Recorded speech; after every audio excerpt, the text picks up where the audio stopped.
All right. So what you been watching, man? I've been watching Lovecraft Country. I ain't gonna lie, that show's getting kind of trippy. But What episode are they on now? what episode are you on? Episode 7.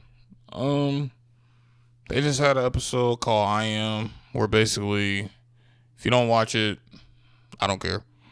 If you haven't seen the episode, I still don't care. So basically, the auntie of the main character, Attic, she goes on this little adventure through a bunch of weird shit. Like, she's like a backup dancer for Josephine Baker, and then she becomes like some tribe leader, warrior, where she has to learn to like stand up and fight for shit.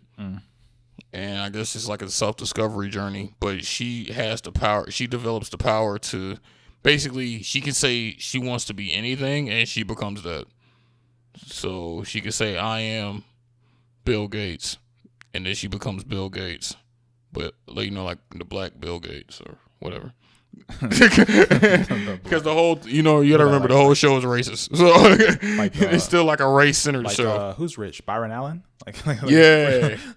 I guess I could have came up with a better one. It's fine. It's cool. So yeah, she goes through all these things, all these courses and tribulations, basically to discover like her own self-worth. I think that's the point of it. It's like, as a black woman, know your self-worth. And it's a really good episode, actually. And I honestly am starting to see how much money they really gave J.J. Abrams and Jordan Peele, because, man, this show had to cost HBO a lot of money, because the amount of shit I seen in that episode was crazy. I will say this: if you have not watched a single episode of this show and you want to hop in on episode 7, don't do it, because you will be lost. If you have not, this is one of those shows you have to watch every episode of, because every episode tells a different story from a different character. Even if that character had like a 10-second cameo, they'll make a whole episode focused on that character. And if you don't know shit about that character, that's on you. So it's a great show. Wait, have you watched it? No, I haven't started yet. Oh man, you sleep. It gets a stamp of approval. Good to know. Now I'm gonna, there's a lot of shows I need to, not a lot, but there's a few shows that I have that's in my on my list. So I have caught up on. They released another episode from The Boys season 2. So episode 7, I believe, and this is getting close to the season finale. I think the season finale is next Friday, and this episode was good, man. Like, I would say the first scene of the episode is kind of like a parallel, not a parallel, but it's just kind of like symbolic of what's going on in society. So I'm not going to spoil it, but what I will say is it deals with how people are influenced and consumed by the media and how they respond to that. And the first scene of that episode kind of illustrates that in a very, very profound way. And then the middle of the episode, there was a little bit of action, a little bit of fighting, and between like Black Noir and some other folks. And then like the last scene of the episode, again, without spoiling it, shit's crazy. It's getting wild. Shit's crazy. The shit is crazy. Listen, if you watch The Boys, they don't shy away from graphic bloodshed, graphic anything. And so right now they're trying to they have the Vought company on trial because it's been discovered that they're doing some things illegally, and they're trying to sort that out. So again, this is not telling too much of the episode, but it's a good episode, and Homelander's a fucking G. Homelander is still the best character in that show. So yeah, it's I think people have kind of gotten over the whole weekly episode release thing. So the next week is going to be the season finale, and I'm sure it's going to be crazy and disgusting and graphic. It's on episode 6, right? 7. 7? Yeah. How many more episodes you said? They do 8. So. Oh, it's time for me to jump in. Yeah. Well, so next week will be the end of season 2, which means there'll be 2 seasons that you can tap into. So. What's your most anticipated episode? Wait, were you done talking about The Boys? Yeah, more or less. What's your most anticipated show now? Snowfall. Okay.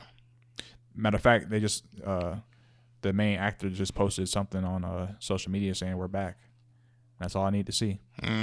Frankly, motherfucking Saint. That's all I need to. That's all I need to see, baby. So yeah, if you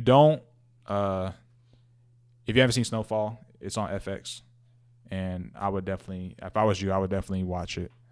I think you like it. My most anticipated show right now is Mandalorian. Oh yeah, you did. Yeah. Season 2. I'm ready. Yeah. So congratulations to the Los Angeles Lakers on this year's 2019-2020 season NBA champions. To the Miami Heat. You guys fall hard. Look, much respect to you. Jimmy Butler, he's always had my respect. And I think he finally got with a group of guys who can match his energy, match his mentality. And I hope they come back. No, they'll be back. No, I mean, I hope they come back on this series. Oh no, they won't. They won't be back. They won't be back. They're gonna take that bus right back down to 305. So shout out to the finals MVP, Anthony Davis. You laughing? It's look, man. You could Bam Adebayo's been hurt. Dragic is hurt. That's really what killed the series. And it is a little bit disappointing just because I picked the Lakers to win, but not seeing a team at full strength is kind of disappointing from a entertainment standpoint, like watching the games. But Jimmy Butler fought hard. He almost had a triple double, I think, last game. Mm-hmm. You know what I mean? Udonis has them in the huddle, got them boys fired up to get ran out the gym. But I respect it. So, yeah, man, it's all but a wrap for me, man. It's all but a wrap. So real quick, obviously we don't know what's gonna happen in free agency, and whatever changes they make, trades, whatever have you. Assuming that the Lakers are gonna win, which I already have done, who do you think is going to be the most dangerous team? Not the Lakers next year. Not the Lakers next year. The most dangerous team. Because they'll be like the defending champions. So who would be like the most dangerous team to dethrone them? That's a good question. I don't know, because I think next year is going to be tougher than this year. I think because this year showed a lot of teams that you didn't expect to be good, to actually be really good. And then on top of that, you had the league's top players hurt. You had Steph Curry hurt, Klay Thompson hurt, Kevin Durant hurt, Kyrie Irving hurt. Who else? It was a couple of them. So you had a lot of injuries this year. So honestly, I don't know. And then we saw a lot of the Denver Nuggets. We're seeing a lot out the Heat. The Heat ain't got the best team, but I think as far as hustle, they'll outplay anyone. Honestly, you don't see teams play the way the Heat do. Like, the Heat will come at you on both sides, and they'll put their all into it. You don't see that often. So they were picked to do anything this year. You know what I'm saying? They're truly a team that came in out of nowhere, and they weren't supposed to. Their whole team is pretty much undrafted. So that's another one. Who else? Jazz. This is a lot of teams, man. I don't know. It could be anyone. At this rate, honestly, after seeing the Heat, it could really be anyone. I just know it won't be the 76ers. Do you think these teams will because there's been talk that, hey, there's no audience, there's no fans, so a lot of the players may feel more comfortable without the the fan experience. Typically, it's like role players. So like I think like your star players are they're gonna ball home, away, whatever. But you have your role players and they're on the road and they're, obviously they're dealing with fans that not their fans and just being in a hostile environment. Mm-hmm. Do you think they'll be able to answer the bell? Like, for example, TJ Warren. He got in that bubble and balled out. I didn't know that nigga was that good. Yeah, I don't think anyone did. I didn't know he was that good. So do you think that translates over to, or that continues on as the next season starts? Do you think that they may regress, as you may have a different type of confidence when you're on the road or when you're just in a hostile environment around fans and people that can take your mentality, that could challenge your mentality, booing you, talking shit, and fucking with you in certain ways to challenge your psyche. But I feel like, honestly, this is more of a challenge, to be honest. Yeah. Okay. Because it's forcing you to, good point. Even though you don't have fans on your face, neither of you have support either. Yeah. It's a level playing field. Neither of you have support, and you have to deal with, like if you're playing LeBron's a legend. You have to deal with LeBron. The fan, if you're having a great game, you ain't got nobody supporting you but your teammates. If LeBron's killing your ass, LeBron's killing you with no hype. Yeah. You know what I'm saying? It brings more of a, I think I said this before, but I just think it brings more of a focus to the actual game of basketball. So honestly, if this didn't make you buckle under pressure, I don't understand why fans would. The only time a fan should distract you buckle under pressure is maybe if you're shooting a free throw and you got some fans trying to show their dick or something. Why you they'll get put out. Yeah, I know, but you know what I'm saying. Like unless it's some shit like that, like after doing something like this, man, I think this takes way harder focus. To be honest with you, at least you got distractions in those fucking stands or something. Like, yeah, you ain't got nothing here. You got a bad game, and then on top of that, if you got a bad game, you got to walk through the hallway and see these niggas. Yeah, that's true. Good point. I was just curious. That's why I don't agree with this whole asterisk thing either. We ain't got to dive into that, but no, I got you. I don't agree with that. I got you. All right, and let's see. A bunch of NFL players got COVID, but we're not going to get into that. But yeah, among them, about a dozen Titan players. Cam Newton, which means Cam Newton have to sit out 2 weeks. I thought they delayed the whole game. I think for maybe the Tennessee situation, because I think it was a facility. Oh yeah, you're right, because it was like the players and some staff. Yeah, you're right. But I know Cam's gonna have to be out at least 2 games for quarantine testing, so on and so forth. That's gonna hurt him. Yeah. So in a year where he's trying to really kind of reach that, kind of almost like his revenge year, if you want to call it that, this is definitely not a good sign for him. So, and he's been playing pretty good. He's been playing, pretty good this year. I know they had that tough loss to Seattle, but aside from that, I mean, even in that game, he didn't play bad. He played pretty good. Yeah. So, for real. but definitely a bump in the road for him, and I definitely hope for a speedy recovery. So, there was a topic that I wanted to ask you about. So, before I forget to say, prayers to the family of Chrissy Teigen and John Legend. They unfortunately had a miscarriage. Mm-hmm. And I guess I wanted to bring this piece of it up, is they had some photos in the hospital. I guess someone took pictures in the room with them. And those pictures they posted them on social media. And for some people, that was a little bit unsettling, considering this is probably one of your lowest, darkest moments. And, Did she have blood in her hand? The pictures are all black and white. I don't Yeah, I remember seeing it. I just couldn't remember like. I didn't examine them like that. I just saw that they were in the hospital, so I didn't like examine the pictures like that. But I don't know, man. I guess what I want to ask you is, do you think people overshare on social media? Yeah.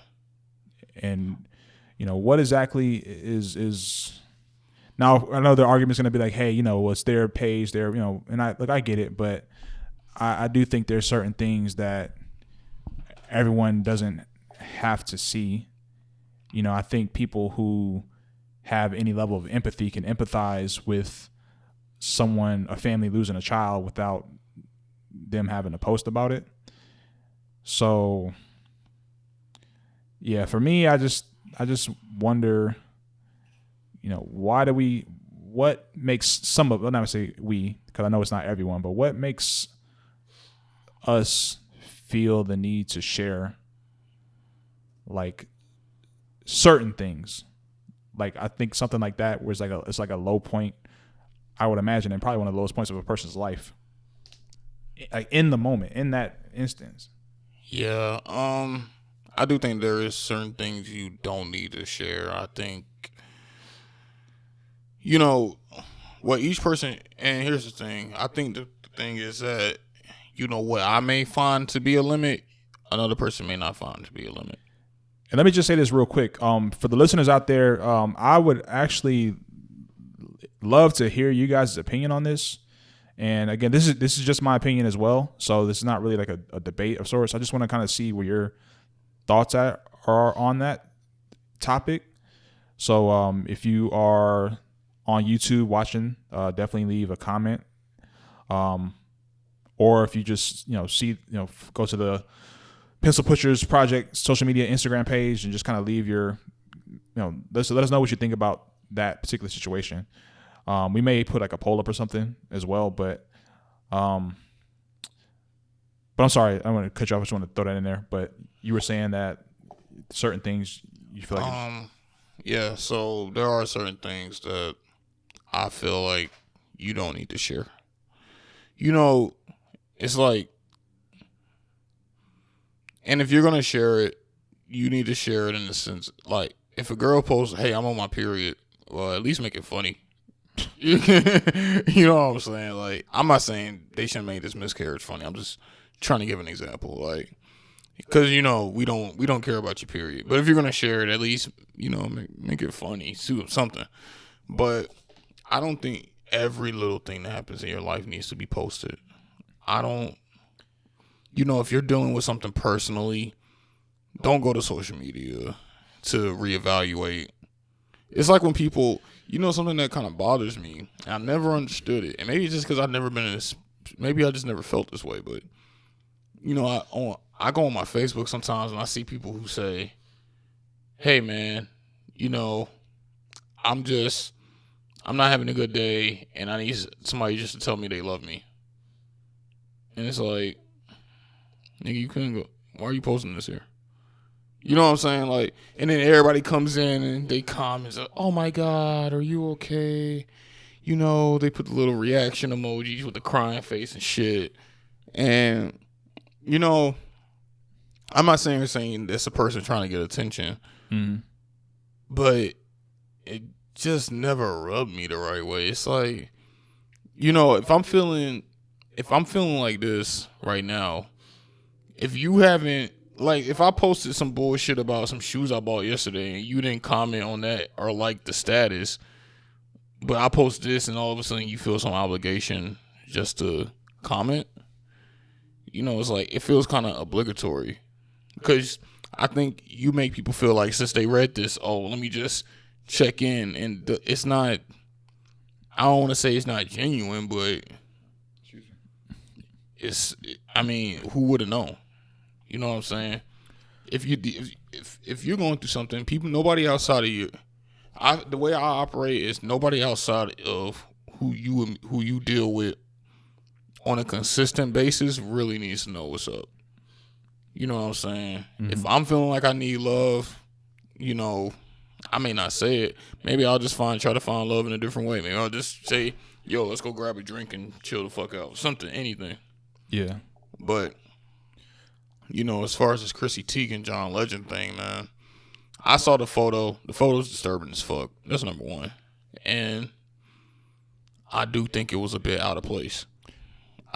You know, the fact that there even is a photo of her dealing with that kind of pain, for one, is disturbing. I don't know who took that photo. But then her posting it, you know, if she would have just fucking typed on Twitter, yo, me and John Legend had a miscarriage. You know, we're dealing with this. If we don't talk much, you know why. Whatever. Well, but yeah, I mean, I see that. I mean, obviously people knew she was pregnant, so I imagine, you know, at some point people were asked about the child. So, you know, at some point she would have to, you know, speak about it. So it's not necessarily them making it public, but like, to me, like I said, in that particular moment, when a person has lost a child, that's a very gut wrenching experience, and it's a very dark time for a family. It's a very it's just a sad time. And in that moment, like, I wouldn't feel comfortable taking a picture. I wouldn't feel comfortable, like, photographing that and post and putting that out into the world. Like, I would just feel like, hey, you know, this, you know, maybe we could do this a different way. Maybe we can, you know, give yourself some time, and maybe you can, you know, in the future, you know, you can just explain to your fan base and explain to people, you know, who care about you, or, you know, just say, hey, you know, unfortunately, you know, John and I, we lost a child, and, you know, we appreciate you guys respecting our privacy, so on and so forth. So I just am really, and I guess I did want to kind of expand it beyond John and Chrissy, because I see a lot of people, and, you know, I've seen studies about how social media, you know, there's been, you know, increases of depression and decreases of things, you know, and obviously social media's connection to that is in a lot of ways, in my opinion, from, you know, scrolling through things like scrolling through comments. And seeing things such like an integration in our lives now. Right. And like you see people, they'll have like a post that has, you may have like 100 posts of like, oh my God, you know, prayers to you and your family. And you have like that dickhead who's like, man, fuck that baby, blah, blah, blah, trying to troll and be a fucking idiot. And now all of a sudden people will garner their attention to that. Like, you piece of shit, blah, blah, blah. And it just festers negative energy. So that, to me, that's part of my position as far as like being hesitant to share certain things on social media, because I think things that are sensitive and may not need, everyone doesn't need to have access to speak about that, because there's people who troll, and, you know, they seek to, you know, do things like that to try to get a rise out of people and say things that are, you know. So that's kind of like just what I was thinking about when I came across the post. And like I said, man, it's I know we're in an age now where social media, we share things, we integrate it in our part of our lives. We have quote unquote followers or friends if we're on Facebook and different things like that. So I get that society has evolved in that regard, but like, I've seen people post like people in the caskets at funerals, and I'm just like, like, why? Like, I just don't. Yeah. I just don't understand it. I really don't understand like stuff like that, and you know, and maybe it's not for me to understand, but I just feel like certain things that should remain private for the sake of just keeping the energy around it. Like, the people who need to know need to know. Yeah, you know, when I was in the military, I told you I used to do funerals, right? So I remember one time we did this funeral. I don't remember the name of the people. I don't even remember who died. I did a lot of funerals. I did like 7 a day. So I don't remember details. But I remember this one funeral in particular. The family, I think it was the chief that died. Don't remember his name. But I remember the casket pulled up, and I don't know if this dude abused his wife and his daughter or what. I don't know, but they real shit came by the casket while we were standing there and like started taking selfies next to it. Happy. And you know, it's not. But that's something different. That's like, yeah, and it's like, you know, but it makes you wonder, like, okay, what are they about to do with this picture? Are they going to share this? Are they just keeping this for personal sake? But it's like, you know, and then you don't even know. Maybe they're just doing it for attention. It's just, and I feel like this is one of those things where, you know, you keep things private. You be civil. Like, if you happy the man's dead, you know, be happy the man's dead. Fine, whatever. But, you know, if you want to pop champagne later, cool. But, you know, to walk into the funeral, taking cat selfies, all this shit, and that just goes to show, you know, the amount that social media plays in people's lives now. You know, The Weeknd had a lyric in one of his songs where he said, I think it was "Tell Your Friends."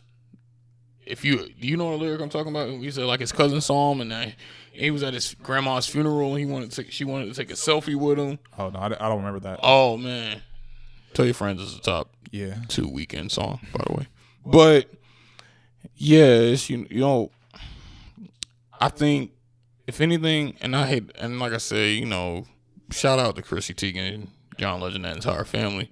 But this just goes to show, you know, this shows that social media plays such a prevalent role in people's lives.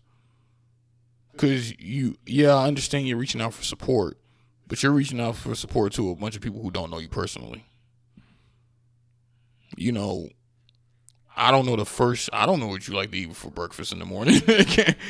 You know what I'm saying? So if you want to tell people in private. But to me, that's like, and I'll say this if you're going to tell people, do it without the photo. People that are closest to you. Yeah. Who can nurture that in the right way. I think part of there's you know, I'll say this and then we can move on from the topic, but like part of protecting like your energy and protecting like your peace and things of that nature is selective access. I think like there's certain people that shouldn't have certain access to you. And to me, the danger in just opening yourself up to the world is that, you know, what do you have left for yourself? Mm-hmm. You know what I mean? So that was just something that was on my brain. I wanted to just kind of see where you was at with it. But I don't know. You know, like I said, prayers to them. Oh yeah, absolutely. Let's not get away from that. Oh prayers. No, absolutely. Let me be crystal clear. You know, prayers to their family. Like I said, I will, you know, I'm not a woman. I will never know what it's like to carry a child, let alone, you know, lose one to miscarriage. So this is definitely not me glossing over that. I just really, you know, just something I was thinking about, and like I said, I hope that their family is able to, you know, heal from this in time. Obviously, this is just happened, so I know it won't be anytime soon or anytime, hell, maybe in the later future. But you know, definitely to the people who actually care about her and who actually know her, I just hope she has some, you know, honest, genuine people around her, right, and you know, giving her comfort especially in this time of need for her, and John as well. So that's all I had on that. Do we have anything else? No, we pretty much ran through everything. All right, so longer podcast than I expected. Yeah, but it's just, I guess we just got into some stuff. But all right, so ladies and gentlemen, we thank you all for listening. If you check out the description, you will see the timestamps for the topics that we discussed today. You also see the link for our social media outlets, so you can click that link and you can find us on all DSPs and social media platforms. And anything else you got to say, brother, before we wrap it up? Register to vote. Go vote. If you're not going to vote, don't vote. But, you know, be safe. Wear a seatbelt. And use your fucking traffic signals. Oh, we back to that. we back to that. Oh my God. I told you. Bad experience this week. Listen. Use your traffic signals. This week, every day. But ladies and gentlemen, we thank you for listening. I am Jay. I'm Zay. And Zay is tired apparently. So all right. I'm hungry. Yeah, that too. Not enough Skittles for you, huh? All right, folks. You all have a great week. Be safe, and we'll catch you next week. All right. We're out of here.